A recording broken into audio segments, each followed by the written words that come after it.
Hello guys, જીઓટેકનિકલ engineering friends, જીઓટેકનિકલ એન્જિનિયરિંગમાં આપણે stress distribution of soil નામનો ચેપ્ટર ભણી રહ્યા છીએ. અને લાસ્ટ લેક્ચરની અંદર આપણે આઇસોબાર ડાયાગ્રામ જોયું હતું. ત્યારબાદ આપણે નેક્સ્ટ ટોપિક કયા જોયા હતા તો કે stress distribution on horizontal plane અને stress distribution on vertical plane, કેવી રીતે એમાં બંનેની અંદર કેવી રીતે ઇફેક્ટ જોવા મળે છે સ્ટ્રેસની, એ આપણે અભ્યાસ કરેલો.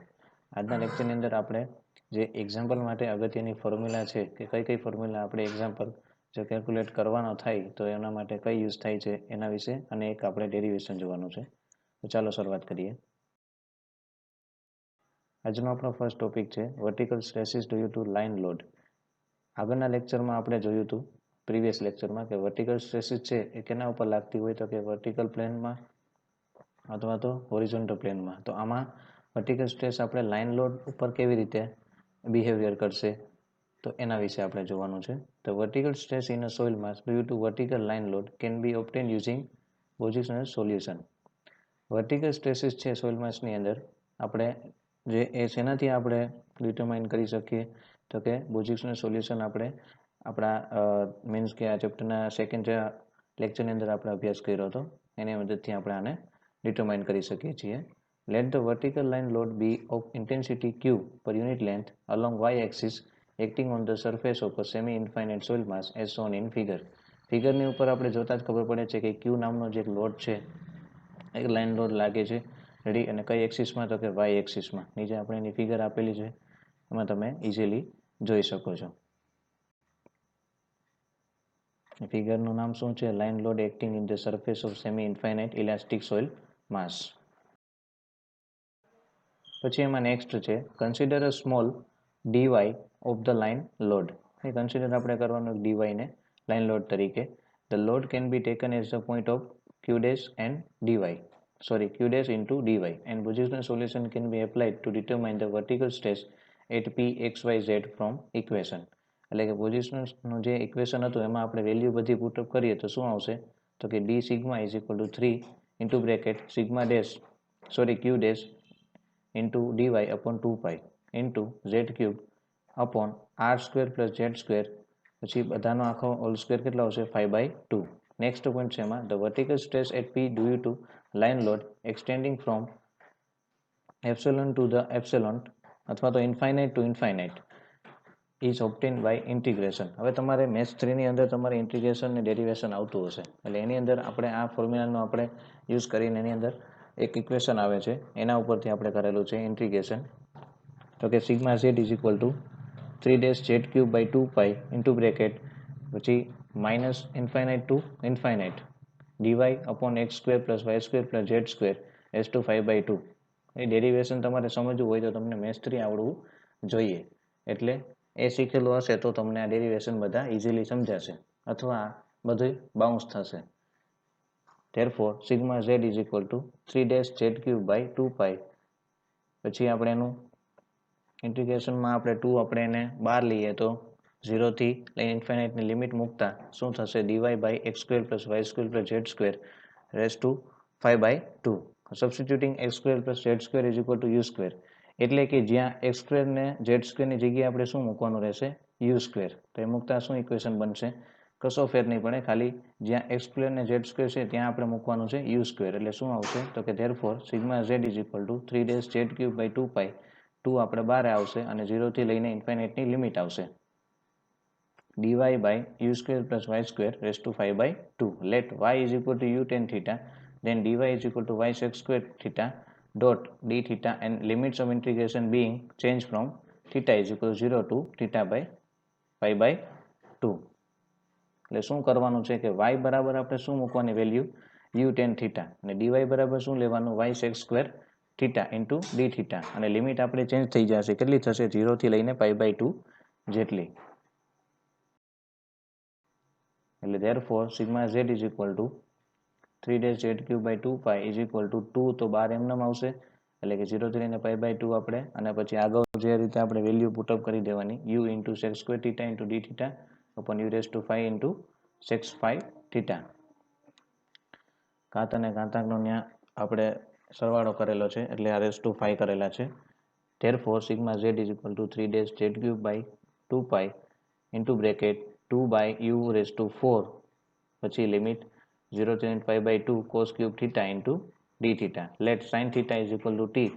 So therefore cos theta into d theta is equal to dt, and limits of integration being changed from t is equal to 0 and t is equal to 1. Equation can be written as, પાછી આપણે ફરીથી પાછી limit change કરવાની છે, 0 થી લઈને 1 substitute કરવાની છે. એટલે શું ઇક્વેશન બનશે? તો કે sigma z is equal two 3-z³/2π into bracket 2/u⁴ તો આવશે જ, અને લિમિટ ખાલી ચેન્જ કરવાની છે. રેડી? અને વેલ્યુ આપણે એની જગ્યાએ બીજી મૂકવાની છે. એટલે કે જ્યાં સાઇન થીટા હોય ત્યાં શું મૂકવાનું છે? t. અને cos theta dt cos theta into d theta છે ત્યાં શું હશે? તો કે dt. એટલે શું આવશે? તો કે 0 થી લઈને 1 લિમિટ 1 - t² ઇન્ટુ dt. ત્યારબાદ આપણે તમારે ઇક્વેશન મેથ્સમાં ફોર્મ્યુલા એવું હોય છે કે n² હોય તો શું થાય? તો કે n² હોય તો n+1/n+3 ખાલી એવું થાય ને. એટલે આ ફોર્મ્યુલા આપણે અહીંયા લખેલું છે. જે આપણે આ t² છે, t², તો એને તમે સપોઝ કરો કે n². તમારે મેથ્સની અંદર ફોર્મ્યુલા આવતું હશે મેથ્સ 3માં. જો તમે કોઈ પ્રિફર કર્યું હોય કે આપણે જોઈએ તો n² તમે કરો, n², તો એનું ઇક્વેશન શું હતું? તો કે n² is equal two n² હોય એના જેટલા n કીધા એના 2+1 થાય. રેડી? એટલે અહીંયા શું આવશે? 2+1. નીચે શું આવશે? તો કે 2+1. 2+1 આ રીતનું ફોર્મ્યુલા છે. તો અહીંયા આપણે શું હતું મેથ્સ 3માં? તો કે n² આવે. એવી રીતે આની અંદર આપણે t² છે તો શું થઈ? તો કે t⁻² + 1 એટલે થાય t³ થયું. પછી ડિવાઈડ બાય 2+1 એટલે 3 આવ્યું. એટલે આ એના ઉપરથી મળ્યું છે આપણને. સમજાય છે?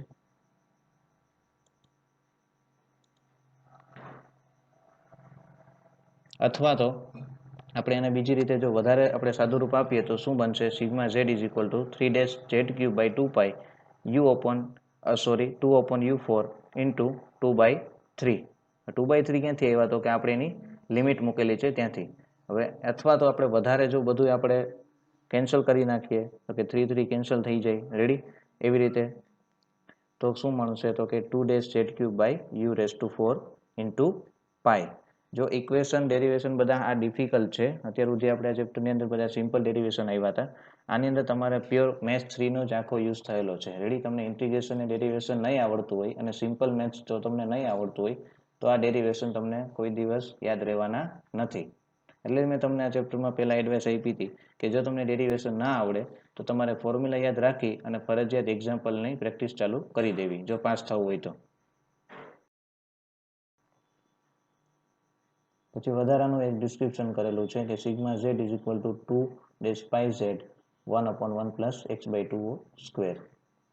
When the point P lies vertically below the line load x is equal to 0. જો પોઈન્ટ P છે એ વર્ટિકલી લાગતો હોય, રેડી, તો શું આવશે? x ઇઝ ઇક્વલ ટુ 0 કરીએ તો અહીંયા આ ઇક્વેશનની અંદર હું x બરાબર 0 મૂકું તો શું થાય? તો therefore sigma z is equal two 2/πz, કેમ કે આ આખું 0 થઈ જાય. The expression for the stresses sigma z and tau xz can be obtained in a similar manner. Sigma z અને ટાઉ xz છે એ પણ આપણે આની રીતે જ આપણે મેળવી શકીએ છીએ. જેમ આપણે ઉપર જે રીતે વેલ્યુ ફાઇન્ડ આઉટ કરી એના ઉપરથી, જેમ આપણે સિગ્મા z ની વેલ્યુ ફાઇન્ડ આઉટ કરી એ રીતે જ આપણે સિગ્મા x અને ટાઉ xz ની પણ વેલ્યુ આપણે ફાઇન્ડ કરી શકીશું. Sigma x is equal to 2-π into x²z upon x² + z² and tau xz is equal to 2-π into xz² upon x² + z².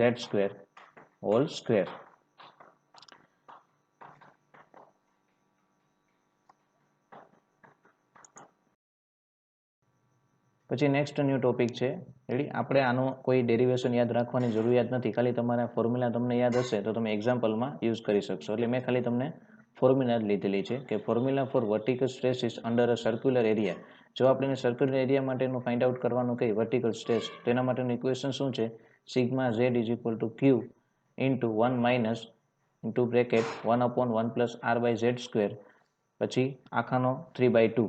તો આવી રીતે બધી વેલ્યુ આપણે આપેલી જ હશે. q ની વેલ્યુ આપેલી હશે, r ની વેલ્યુ હશે, z ની વેલ્યુ હશે. એના ઉપરથી આપણે શું ફાઇન્ડ આઉટ કરવાનું થશે? Sigma z. આનું કંઈ ડેરિવેશન મેં લીધેલું નથી, કેમ કે ડેરિવેશન જનરલી આનું પૂછાતું નથી. રેડી? જો કોઈને વધારે કંઈ એવું કોઈ ડાઉટ લાગે તો એ ડેરિવેશન થોડુંક જોઈ લેવું. રેડી? બાકી આપણે આનો યુઝ શેમાં કરવાનો છે તો કે એક્ઝામ્પલમાં. પછી નેક્સ્ટ આપણે એક ફોર્મ્યુલા લીધેલી છે. આનું પણ મેં ડેરિવેશન તમને એક્સપ્લેન નથી કરેલું, બીકોઝ આના એક્ઝામ્પલ વધારે મોસ્ટ ઓફ આઈએમપી છે. એટલે તમારે આ ફોર્મ્યુલા ખાલી યાદ હશે તો તમે એક્ઝામ્પલ ઇઝીલી સોલ્વ કરી શકશો. એક્ઝામ્પલ તમારે આવડવા મારી મેથડનું કંઈ નથી કામ, તમને ફોર્મ્યુલા યાદ હશે તો તમે એક્ઝામ્પલ સોલ્વ કરી શકો છો. તો કે formula for vertical stresses at a point below the corner rectangular area. આગળ આપણે શેનું જોયું હતું? સર્ક્યુલર એરિયાનું. હવે શેનું જોવાનું છે તો કે રેક્ટેન્ગ્યુલર એરિયા માટે. તો કે sigma z is equal to q upon 4 pi પછી ઇન્ટુ બ્રેકેટ 2mn અંડર રૂટમાં m square plus n square plus 1 upon m square plus n square plus m square into n square. જો equation ખાસ યાદ રાખજો, આમાં ભૂલ ન થઈ જાય. અહીંયા m square plus n square છે, પછી પ્લસ કરીને જે m સ્ક્વેર n સ્ક્વેર લખ્યું ને એ ગુણાકારના સંબંધમાં છે.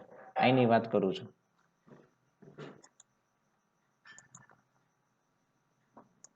અહીંયા ગુણાકારના સંબંધમાં છે. પછી પાછું એ બ્રેકેટ પૂરો, પછી શું આવશે? m square plus n square plus 2 આવશે. m square plus n square plus 1 plus tan inverse into bracket 2mn under રૂટમાં m square plus n square plus 1. Ready? આના જેવું સેમ જ મૂકી દેવાનું છે. ખાલી ફર્ક ક્યાં આવશે તો કે અહીંયા એડ વધારાનું શું કરવાનું છે? 1. રેડી? આના જેવું એઝ ઇટ ઇઝ સેમ છે. જો 2mn આવ્યું તો કે 2mn છે અહીંયા તો કે હા. પછી આપણે અંડરરૂટ કરીએ તો કે m square plus n square plus 1 છે તો કે હા એ પણ છે. એટલે એના જેવું સેમ જ છે, ખાલી ફેર શું આવશે તો કે 1 માઇનસ કરવાનું છે. દેખાય છે આ 1? આ એક આપણે વધારાનું એક એડ થાય છે. એટલે ફોર્મ્યુલા કેવી રીતે યાદ રાખવાની તો કે જો તમારું આ પેલું જો સાચું પડી જાય ફર્સ્ટ પોર્શન, પણ આગળ પહેલા ભૂલવાનું નહીં કે sigma Z equal Q by 4 pi કરવાનું. હો, ડાયરેક્ટ આ ઇક્વેશન મૂકશો તો આન્સર નહીં આવે. પહેલા તમારે ક્યુ બાય 4 પાઈ કરી, પછી એનામાં 2mn, પછી અંડર રૂટમાં m square plus n square plus 1 upon m square plus n square plus m square into n square, એ રીતે કરી પછી તમારે tan ઇન્વર્સ પછી આનું બેઠે બેઠું કોપી જ મારવાની છે, ખાલી 1 માઇનસ કરવાનું છે. અને આ તમારે યાદ રાખવા માટે શું છે તો કે સિમ્પલ જ છે, કાંઈ નથી. m square plus n square plus 2 કરવાનું, અહીંયા પાછું શું કરવાનું તો કે 1, 2 અને 1 નું ખાલી છે. રેડી? એટલે ફોર્મ્યુલા તમે આમ જોતા નહીં યાદ રહી. રેડી? એટલે આને તમારે 10 વખત 15 વખત 25 વખત લખવી પડશે તો યાદ રહેશે, કેમ કે આવડી મોટી ફોર્મ્યુલા યાદ રાખવા માટે કે વાંચવાથી ફોર્મ્યુલા કોઈ દિવસ યાદ રહેતી નથી. સમજાય છે? Thank you friends. તો આઈ હોપ કે તમને સમજાઈ ગયું હશે. ખાસ આ ડેરિવેશન જો તમને ન મગજમાં બેઠું હોય તો 1-2 વખત વિડીયોને જોવો, અને જો ન એનાથી પણ ન તમને સમજાય તો તમારે મેથ્સ 3 ઉપર વધારે ફોકસ રાખવાનું. રેડી? એની ફોર્મ્યુલા જે હોય એના ડેરિવેશન કેવી રીતે થાય છે, ઇન્ટિગ્રેશન કેવી રીતે થાય છે, આ સ્ટેપ કેવી રીતે આવ્યું, એ બધું જોવા માટે તમારે મેથ્સ 3 પાયો તમારો કમ્પ્લીટ હોવો જોઈએ. સમજાય છે? અને જો ડેરિવેશનમાં કાંઈ જ આપણે ટપો ન પડતો હોય તો એક્ઝામ્પલ ઉપર ડિપેન્ડ રહેવું, અને એક્ઝામ્પલ જો સોલ્વ કરવા હોય તો તમારે સૂત્ર પાકા કરવા પડશે. રેડી? નેક્સ્ટ લેક્ચરમાં આપણે બીજા કેટલાક ટોપિક વિશે જોશું.